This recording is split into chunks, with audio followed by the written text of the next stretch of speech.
So whatever the source is, whatever the power is that you believe that somehow gets us to incarnate, we're here, and every single one of us is unique. And so our purpose is to actually bring that uniqueness out into the world. Whatever it is that we do is just a carrier of that purpose.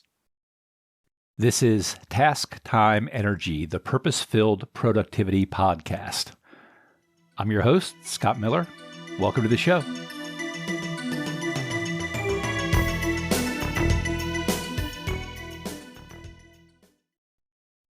Welcome, everyone. We are here today with Luke Iorio, who is a transformation coach, guide, advisor, and host of the much talked about podcast On This Walk. Luke has walked alongside tens of thousands of clients and listeners as they search for meaning, purpose, and alignment. Luke's passion for helping others stems from his own spiritual path as he journeys with the beauty and joy of reconnecting with one's true nature, finding real balance, and feeling connected, healed, and whole. And Luke is the previous president and CEO for iPEC, the Institute for Professional Excellence in Coaching, which happens to be the coach training program that I completed a few years ago. Luke continues to serve as partner and board member for iPEC, and the insights and experiences he gleaned continue to inform his coaching retreats and podcasts. So Luke, thank you very much for being here today. Thanks for having me, Scott. Is there anything else you'd like listeners to know about you, your background, your experience, anything that would be interesting for people to know? Sure. Amidst all of those rosy highlights that get to be in my bio, where most of that comes from and a lot of that perspective and a lot of that spiritual journey comes from, was at the pinnacle of being CEO of this extraordinary organization that you referenced, iPEC. I completely burnt out. And I had gotten myself to a point where I was putting so much out in the ways that I wanted to serve, lead, manage, all the things I wanted to get done. And ultimately looked around and had a couple of moments that had me recognize that I had changed during the process, and I had not updated the way that I looked at my values, the way that I looked at the way that I was showing up in the world, the way that I looked at the way that I really wanted to create alignment inside of my life. And it was one of those moments where I recognized, okay, I have come to the end of a road. And it was an abrupt way of waking up to that in a kind of a pretty good stage of burnout. And then it took a few years to actually migrate to something new and transition. But yeah, so that's another piece of the story that's behind that bio. Thank you for sharing that. As you were saying that, I was thinking may very well be something that a lot of listeners can relate to, because I think especially people who've been successful, people who've accomplished, wonderful things in their life, have at one time or another faced that burnout phase. You mentioned that you changed, and it was interesting as you said that. I was curious, what specific changes are you referring to, or did you notice? What I can say now, when I look back at it now, I went through a couple of different stages. The beginning of my career, I very much still had, especially early mid-20s, I had very much of that achievement focus. I've got to go out, be all the things, right? Be big in the world, all those beliefs that we're kind of full of when we're in our 20s. And I was lucky enough that I got onto this field of coaching very young and kind of early also in the industry, because we're going back almost 19 years ago at this point. And I found something that allowed me to achieve and also was very purposeful in the work that we were doing, because it was making a beautiful difference in the lives of our students and then our coaches, how they affected the lives of their clients. And it was beautiful.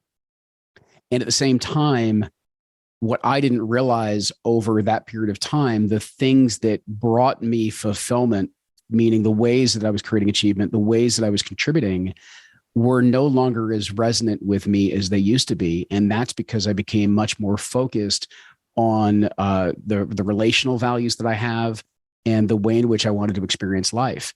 And I quite literally, we talk, your show comes back to time so very often.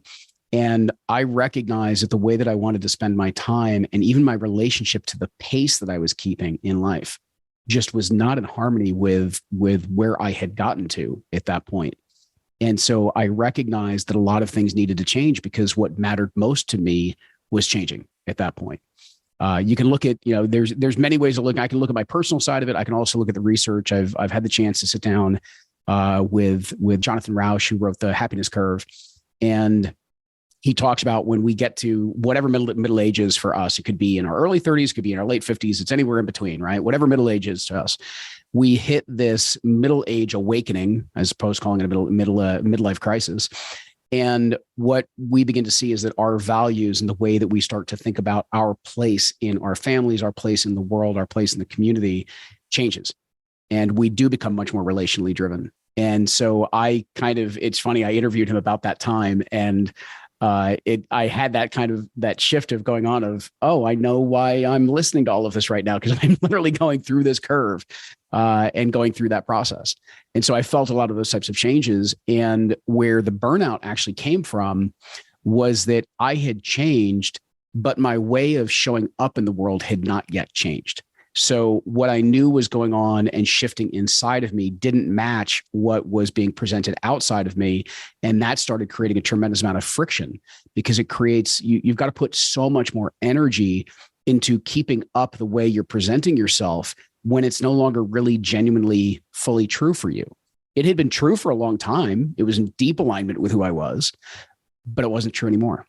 And so ultimately I could not keep up with that energy. And it took a series of conversations, took a series of experiences in my life to really kind of come front and center and go, I got to be real with this. I got to be completely honest with myself. Things have changed. And that means that some of the things that I have loved to this point have to change. And that was a whole other terrifying stage of that part of the journey. Yeah, some of these transformations can be terrifying. I think it's completely appropriate that you use that word. A few things just stood out as you were saying that. One is, you mentioned in your early 20s, earlier in life, being very motivated, driven, having certain things that you wanted to accomplish, which I think is very natural. And often we're in that phase of life and we think, okay, how do I do those things? And even before we recorded here, we were talking a little bit about that in terms of, time management and productivity. And, it's natural to be interested in the how. And then, there does often seem to be this shift that people make into thinking about the why. Why am I doing this, and who? How does this connect with the person that I'd like to live life as? Yeah. You talk about this change and how it often is a natural change that occurs in our lives as we grow older, as we get into middle age or whatever that is.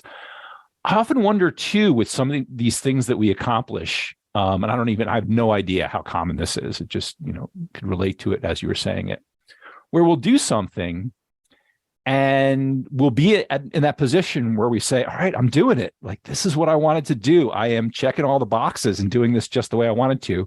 And I wonder how much that experience, because we reach that point where we're doing it, we're accomplishing it, we're creating that outcome, that is what allows us to see it in a new way and make a shift in how we're looking at it and say, oh, okay, well, now I'm learning something new about this.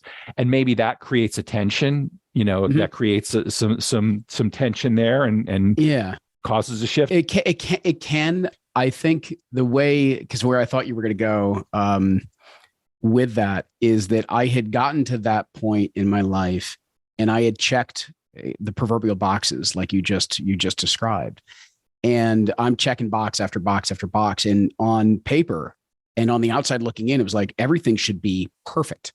And at one point, I mean, I burnt out in my late 30s. I was very fortunate. I was the CEO of iPEC when I was 32. And it was about 5-6 years in when I hit this stage of burnout. And I'm checking all these boxes and like, this is like, when I was back in my 20s, if I thought this was even possible, I would have been beyond over the moon. Like, this is crazy. This is amazing. Look at what I get to do and the people I get to do it with. It's incredible, right? And you check the boxes and you look around, and at some point it clicked for me of, well, is this it? Isn't there something? I feel like there should be something more. I feel like I should feel something different at this point. And when you start to acknowledge that, the shadow that comes up and some of the tougher emotions to work through, even a bit of grief that was there, was I looked around, I'm like, I feel like I've been sold a bill of goods. Mm-hmm. I've done everything. I did all the things. I played the game. I played the rules, and I did it in an honorable way that was really good, solid, purposeful work. What the hell? Yeah. It should be different, right? And there's all sorts of reasons for why I was there, but it caused me that moment of stepping back and saying, well, then what is that why? And the why was different. The why was no longer to make my mark in the world. My why was no longer achievement. My why was actually not even about purposeful work.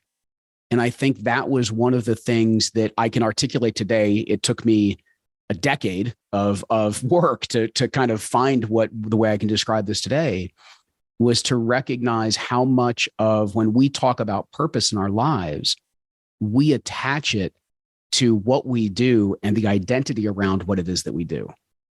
And so if all of a sudden that was no longer panning out for me, that didn't give me the feeling of life that I wanted to have, all sense of purpose and meaning collapsed. And I mean, I went through a major existential crisis at that point. Mm-hmm. And today I recognize that purpose has absolutely nothing to do with what we do. Mm-hmm. It has everything to do with just simply being who we innately were designed to be. So whatever the source is, whatever the power is that you believe that somehow gets us to incarnate, we're here and every single one of us is unique. And so our purpose is to actually bring that uniqueness out into the world. Whatever it is that we do is just a carrier of that purpose. And so I had to go through that trajectory for me to connect to that. And it was those moments of feeling like everything I had worked for felt like an illusion. And like I said, it was a really good illusion. It was a really good thing. There's there's a lot that was going there, really positive stuff, but it was still an illusion. And I needed the illusion to crumble so that I could then see what was on the other side for myself.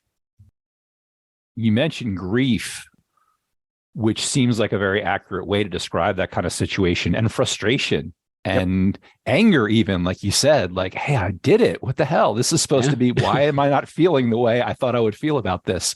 Yeah. And you mentioned identity too, which seems like this is such a rich topic, right? But that seems like maybe an important factor is because maybe in accomplishing some of these things, we might not even realize it at the time, but maybe we are trying to create an identity for ourselves. Yeah.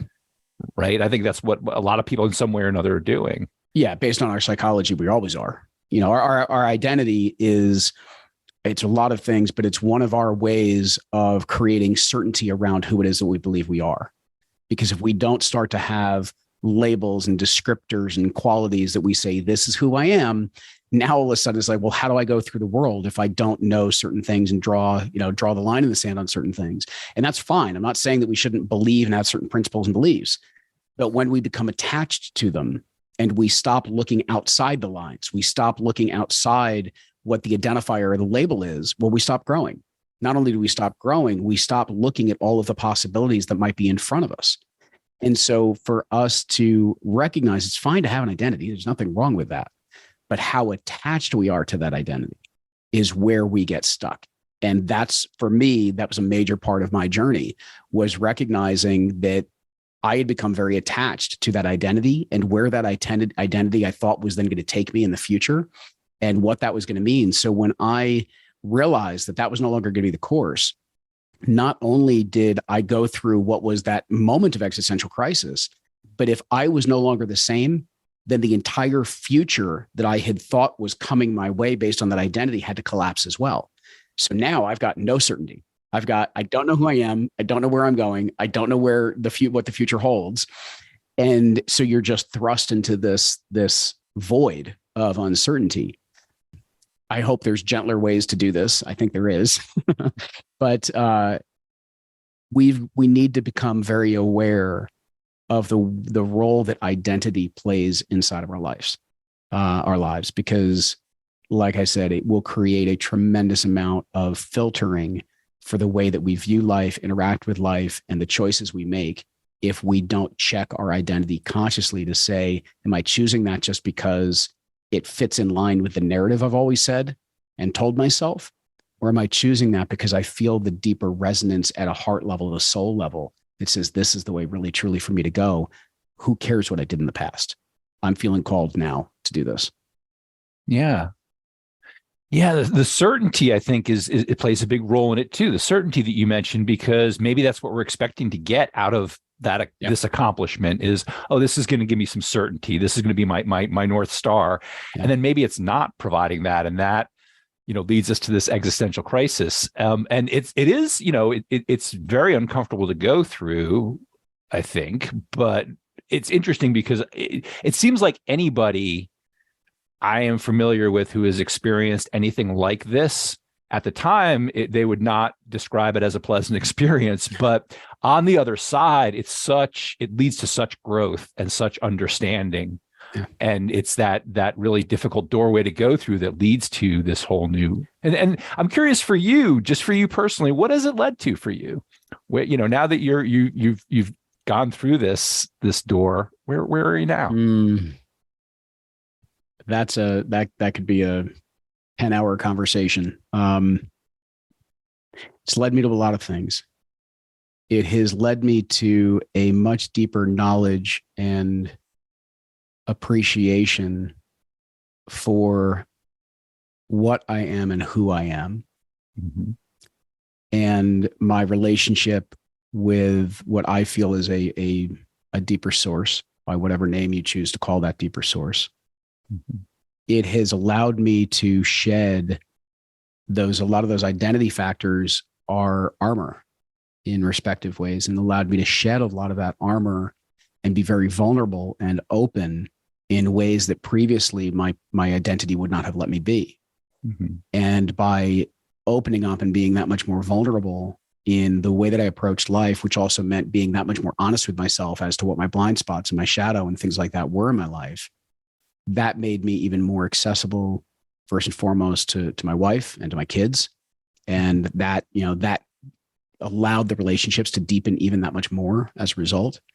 It has allowed me to serve my clients in a very, very different way, allowed me to serve my friends in a very, very different way, because I just show up to life and am present to life in a very just different experience, a different way of relating.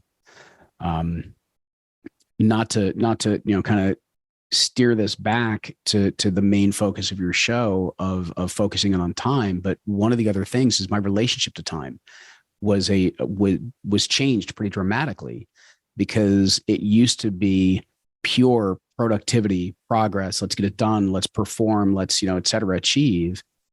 And what I came to, to really begin to see and relate to was that we can use time. Okay. So I want to park that part of the conversation for a moment, because of what I'm going to say is we also have to recognize that time is made up. It's an illusion. And the way that we orient ourselves, we believe that 365 days, because that's what it takes us to orbit the sun. We think the 365 days matters somehow in universal time. And so we have, like, every quarter, we need to get this done. Every month, we need to get this done. Here's the annual report. Every January comes along and we need a New Year's resolution. These are all made up constructs. Mm-hmm. And so I know, because we were talking about it before we hit record, you had a botanist on the show before. Mm-hmm. If you want to learn time, go sit with a tree, go sit with a plant, go sit with a given spot, take 1 year and, like, at least 3-4 times a month, go to the same exact spot every single month for a year, and watch the way that entire landscape changes over the course of 12 months, and watch the way that it evolves, the way that it comes to life, as well as the way that it dies every winter. And you get its different appreciation for the way in which time has this fluidity and this beautiful balance to it. And so, as opposed to us needing to force the time frames by which we get things done, how can we start to recognize this beautiful, natural flow, divine flow of the way that things move? And if we're in alignment with that, things happen so much more easily. And so that's also been kind of an undercurrent of all of the changes, and so much of what I've experienced is how much more easily I can fall into the flow of what wants to happen, and work with that flow, and recognize that when I'm pushing time, when I'm trying to get things to happen, that's when stress and effort and force and all of these things start popping up again. And I'm not enjoying life. I'm not enjoying those things. And frankly, most of those things don't happen very well. Like, even if I can bring it about, there's something about it that does not have a sustainability to it. It's not going to have a sticking factor to it. And so there's this way of operating with time that becomes very, very different. And yes, there are times we need to move things around because we may have certain basic needs we've got to meet. I get that. But if we can consistently return the core of our life to look at how are things flowing differently for me now, and work within that flow as much as we can, as much as is reasonable, it opens you up to a beautiful life. Yeah. Yeah, these constructs that you're mentioning, years, days, the amount of time it takes for us to go around the sun, they're useful. Yeah. But when we forget that they are just made up, basically, right? When we start to rely on them too much, it reminds me of the saying, when you have a hammer, everything looks like a nail. Yep. So we have this useful construct of a year, but when we try to expect it to do too much for us, right? Or we expect it to do more than a construct is generally going to do for us, and when it's not just we're expecting too much for us from it, but when we start intentionally looking for ways to view it differently and say, well, wait a minute, I'm used to thinking in terms of, I have to get this much done in a week or in a day or in a year. What are other ways to think about that? And that opens up such great possibilities. I was thinking of one more thing too, because I love talking about these concepts and talking about them in these really open terms that we are. But I think in some ways, like, a story has a lot of impact for some people, like something really specific. Like you mentioned specifically your relationships with your family, your relationships with friends, with clients. I'm wondering if there's one story that stands out. And if you need a moment to think about it, that's totally fine. But is there any story that you'd be willing to share that kind of reflects this change that in perspective that you've had? One of the things that's unfolded, since I know there's quite a bit of professionals that would tune in for you, is, so I stepped out of iPEC coming up on about 2.5 years ago. And I was fortunate enough that I was able to take quite a bit of time afterwards to kind of unwind from what felt like the marathon I'd been running for 17 years when I stepped out. And after a period of time, I started to get approached with a variety of different opportunities, some businesses I could get involved with, some individuals that wanted me to come internal to companies that they were working with. And a lot of them sounded really attractive. And there was a couple in particular that got into things like men's work, that just really kind of pulled at the heartstrings of, I can tell how valuable this work is, and I can tell how impactful this work is. And it's a kind of a beautiful way of being able to support men in their own evolutionary growth. And I kept feeling that pull. And yet I also kept listening for that deeper voice that I had come to know inside of myself, that is my inner guide, my inner teacher. And I kept listening, and I could tell that while all of this made sense and was appealing to my mind, I could feel that something wasn't right inside of my instincts, inside of my gut and my intuition. And so at one point, I had kind of everything represented to me of, you could step in a very active way. It kind of feeds your ego. It feeds a sense of purpose. It feeds all these things. And I had to change directions and say, this isn't for me. Mm-hmm. I can't go in this direction. I can't even fully explain to you why. Something about it feels mostly aligned, but not entirely aligned. And I'm going to say no. I'm going to go in a different direction. Well, fast forward several months. This is actually about every bit of 7-8 months later. And I'm actually in the midst of this right now, where I have had another opportunity, which was never really meant as an opportunity. It was something that developed out of a bit of a kinship, a friendship with some individuals that are in the beginning stages of kind of in that startup mode of a business.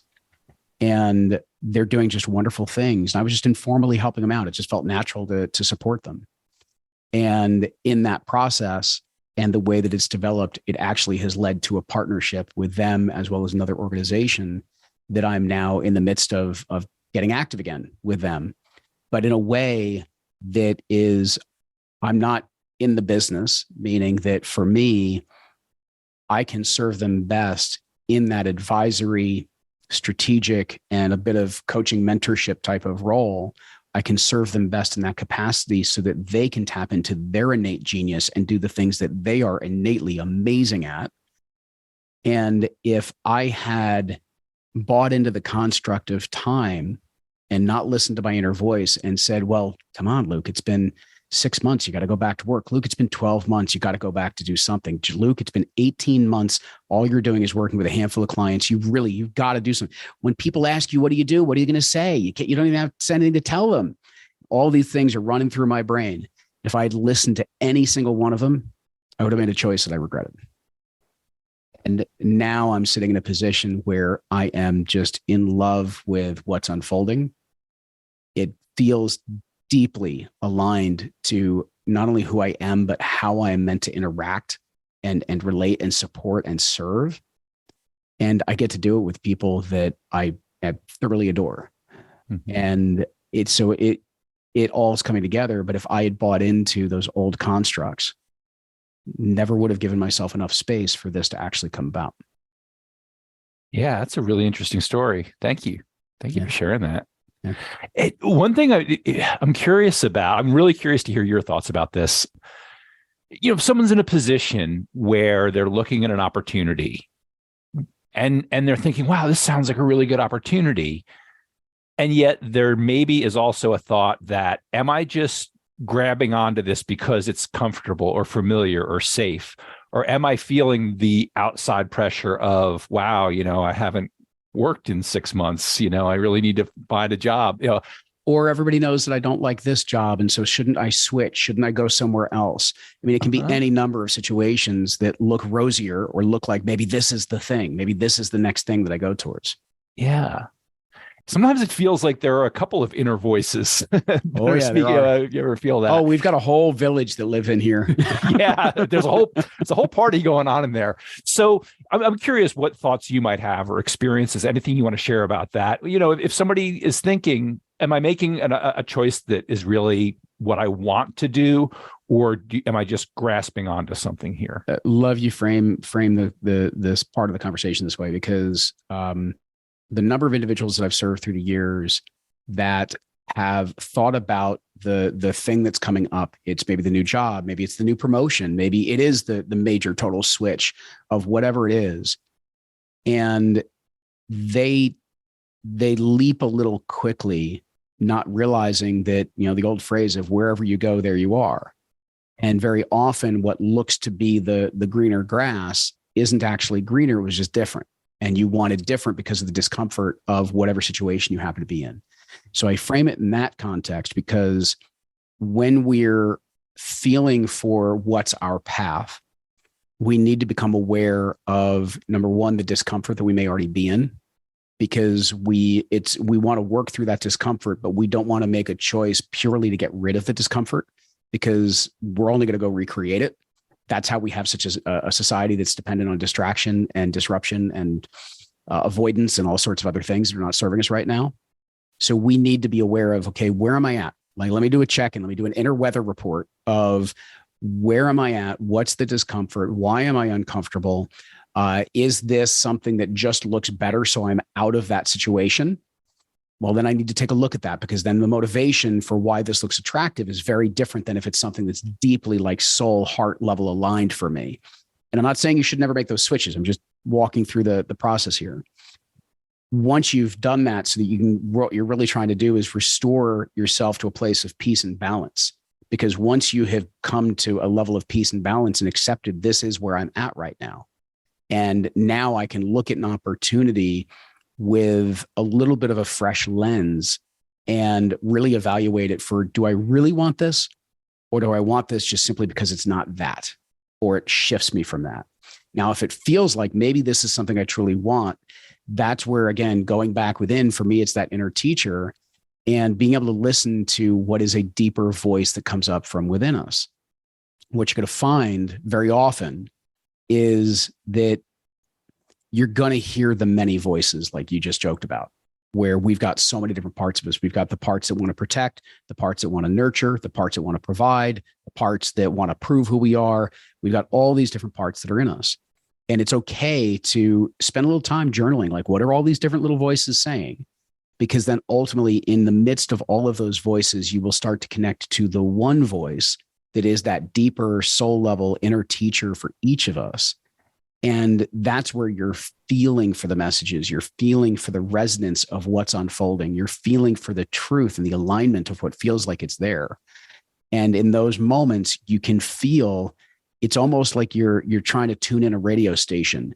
And if this opportunity, this possibility for you still has static to it, like maybe you're 90% in there, it's like it's coming through, but like it's skipping like every 12th word, right? Mm-hmm. You want to just sit with and go, okay, what's still creating the disruption? Where's the static coming from? What's the voice inside of me that still has fear, doubt, concern? And let me find that, because then you can come back to the true voice. And the true voice is saying, the reason why that's sharing that fears there, doubts here, or maybe that doesn't feel right is because it's not. Mm-hmm. And we have to be willing to hear the answer of that's not the direction. That's as important as the one that says that's it, because our mind wants that's it. Because as soon as we say that's it, we get certainty again. Right. So there's that certainty question coming back in, that certainty energy. And so we need to be willing to hear the word, no, this isn't it. We've got to be willing to hear the word, wait, we don't know if it's time yet. So we've got to be open to any number of answers that come back. That's when we're going to feel that pure energy, that pure answer of when it is yes, you'll know it. It's like being struck like a tuning fork and all of a sudden everything's in harmony. I love that metaphor, struck like a tuning fork. I guess a simile analogy. Yeah, that's such a great way of describing it. One theme that seemed to be coming through in what you were saying is the idea of creating space. Yeah. Which is something we talk about in different contexts. But, when we're feeling pressure, being able to create space. And so, there are times where we have to make a quick decision, right? And it's just necessary and we have to go with whatever, our instincts. But often the pressure that we feel to make a decision is sometimes not as real, maybe more of an illusion than we think. Mm-hmm. And breaking things down a little bit, it seems like sometimes, instead of saying, I have to listen to make a decision, I have to listen to my inner voice and make a decision. Like, wait, let's just stop, listen to the inner voices. That's a whole step by itself, and maybe spend some time doing that. And that's a whole separate thing from making a decision. Correct. Yeah. Because again, when you do that, you're allowing things to settle. So again, give another analogy, right? When we feel like we're caught in the construct of we need to make the decision, there's urgency here, there's time, we've got to do this, right? It's take a snow globe and shake it up. And now everything's kind of going in chaos, every which direction, and there's no rhyme or reason to what's going on. But if we can pause to journal on what are all these voices, what's the energy coming up, where do I feel resonance, where do I feel dissonance, very slowly that snow globe starts to settle. And we can see this beautiful swirl that's there. If we give it long enough, it completely settles. And we're back in a place of peace. That's ideally not always going to be available to you, but ideally, that's where you make the decision. Back in a state of peace or in balance. Now, all of a sudden, it's like, okay, I'm not being influenced by my past attachments, by my fears, by my entanglements, by my sense of obligation.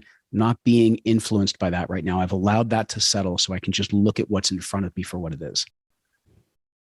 I was thinking as you were talking about some of the external influences that we feel often, which there's a whole conversation there about whether are they really external or is that really just internal? It reminded me, it's just a story I'd love to share with you and love to share with listeners. This is a number of years ago when I was going through an existential crisis similar to the one you were explaining. I had a very successful career that had spanned over, 15, 17 years. Had kind of gotten to a place where I was really excited about what I was doing and how I was doing it, and then realized for a number of different reasons that I wanted to do something else. And I stepped away from this career without any idea of what I was actually going to do next. which is it could be an intimidating thing to do. So there were a few months there where basically I wasn't working. And when I would meet new people, people would say, oh, what do you do? And I would always feel compelled to talk about either what I had been doing, my old career, like, well, I used to do this, or I would be talking about what I was thinking about doing. And somehow trying to fill that void that was there of nothingness. And I remember one time I was just talking to this person, and they said, oh, what do you do? And I just paused for a second and looked at them. I said, nothing. And it was interesting. I started saying that to people when what do you do? Nothing. And people would not know what to do with that response. Mm-hmm. The follow-up questions I got were really interesting. Like, oh, are you retired? Yep. Are you rich? Somebody actually asked me that one time. Oh, are you rich? Oh, that's an interesting question to ask somebody you've known for 30 seconds. But yeah, it's like we're always trying to fill that void with something. Let me ask you. Yeah. How much liberation did you feel when you finally just simply acknowledged nothing? Oh, it was like a giant winter coat that is soaking wet and weighing you down, and all of a sudden taking it off. Yeah. And that's exactly what it felt like. Just is immense. Yeah. Just comfort and relief. So what I'd like to propose then, or mention then to everybody tuning in, is that when we can be that directly honest first with ourselves, to even be able to acknowledge that, and then be able to bring that honesty and that transparency out to the world, the amount that does just melt off of us at that moment. There's no context. There's no construct that we need to maintain. There's no face that we need to keep up, mask. There's no story that we've got to keep up. It's no, this is where I am. Yeah. And then being able to be okay with the fact that, no, this is right where I am right now. And I'm okay acknowledging that. Yeah. A lot of power in that. Yeah. Even purpose. We talk about purpose. And it is a very valuable thing. I mean, that, wonderful things can happen in our life when we're operating from a sense of purpose. But then sometimes I think we end up in a place of saying, well, what is my purpose? Do I have a purpose? And I wonder how often the feeling that we're supposed to have a purpose suddenly becomes an issue. And the freedom that comes from just saying, right now, I don't have a purpose, or I don't know what it is. And that's just what's happening right now. Yeah. And comfort that can even come from that. It absolutely can. And again, I'll go back to what I said before, which is that to me, we all have the same purpose, which is just to be fully, wholly who we are. And anything beyond that is the way in which we choose to move the essence of who we are into the world. And we also tend to overlook, because we label purpose to the point you're really making here. We label purpose like it's this thing that we each have to have, and we have to have an answer for it. And it's got to look like this, and it's got to have a title or a project or whatever, right? And the truth is that it's whatever you move your essence into is where your purpose, meaning the purpose of the essence of who you are, gets transferred, it gets brought out of you. And we overlook the fact that being parents, being partners, being good human beings to each other is as much of a purpose as fill in the blank title. And so we've made it out to be so much more of, I've got to have the mission. I'm going to put somebody on the moon. I'm going to put somebody on Mars, and we make it. And that's nothing but pure ego. Yeah. That's all it is. And so we don't have to buy into that construct. We're like the kids in school who are like looking at other people's, test paper to try to figure out what we're supposed to put on ours, right? Like we're looking around at how other people define their purpose, and then seeing, oh, is my purpose okay? Did I get the right answer to that question? Yeah. And even talking about who we are, which is just such an interesting topic and possibly even an important one. And yet, is it okay to say, man, I don't know who I am right now. I'm just here doing this thing right now. I'm doing today, and that's all I got right now. And that's okay. And it's so much opportunity opens up when we're willing to do these things. Tremendous. And the beauty of those moments, because it is open, it is honest, it is vulnerable. It doesn't have to have all of the weight of expectations on top of it. Now, all of a sudden, when we can be that open, the thing to me that actually releases perhaps even the most is our own self-judgment. So just be and say, this is who I am. And this is, I don't know who I am. This is all I got today. that is so beautiful. And now all of a sudden we're saying it because our own self-judgment has just fallen away. And other judgments from other people will either quiet down or they just won't be relevant to you anymore. Yeah. It's a beautiful space. Well, thank you for sharing all this, Luke. I think I think this is a great point to just say this is a great conversation, and So. we'll take this and share it. One thing I do like to ask people at the end of each episode is, what is your dream right now? That's a good one. It's funny. I could answer that in a lot of ways, but I would say, building off of where we just were, I don't know if I can say anything other than my dream right now is to be as present for my experience, my life, my family, the work I'm doing as I possibly can be. And I feel like I'm as close to that dream as I have ever been. And I know that when I am aligned to that, then I am more deeply aligned to my soul. And whatever it is that is meant to come through, whatever it is I'm meant to experience in this life comes to me easier. So it's presence. It's wonderful. Thank you for sharing that. Appreciate that, Scott. If people would like to get in touch with you, would you like to share any contact information? Sure. Easiest way to find me is just simply onthiswalk.com. That's also the name of the podcast, which you can check out. And if you look up Luke Iorio on any of the socials, you'll probably find me. Okay. And I always include a link in the show notes so people can go and find the links if they want to do that. Well, Luke, thank you very much for joining us today. Appreciate everything you've shared here. Thank you so much, Scott. As we bring this episode to a close, I want to take a moment and share a quick update with y'all. First, I want to say thank you to everyone who's been listening, especially everyone who's been a regular listener. And if you are a regular listener, you may have noticed that this is the first episode that we've released in a while. It's actually been a couple months. And one main reason for that is because I have been working on some other projects. And a topic that often comes up in this podcast is prioritizing, and the idea that we don't always have time to do every single thing that we want to do in our lives. And so we have to make decisions about how we're going to spend our time and what we're going to do with our time. And that's basically what I've been doing and why I haven't been spending time on this podcast recently. But I do really love this podcast. I do really love creating these episodes and sharing them with you. And I'm looking forward to doing more of that in the future. But in the next couple months, I'm going to give myself a little bit of leeway in terms of how often we bring episodes out. It might not be as often as it's been in the past. And I hope you all will be patient with that. I hope you all keep listening and enjoying these episodes.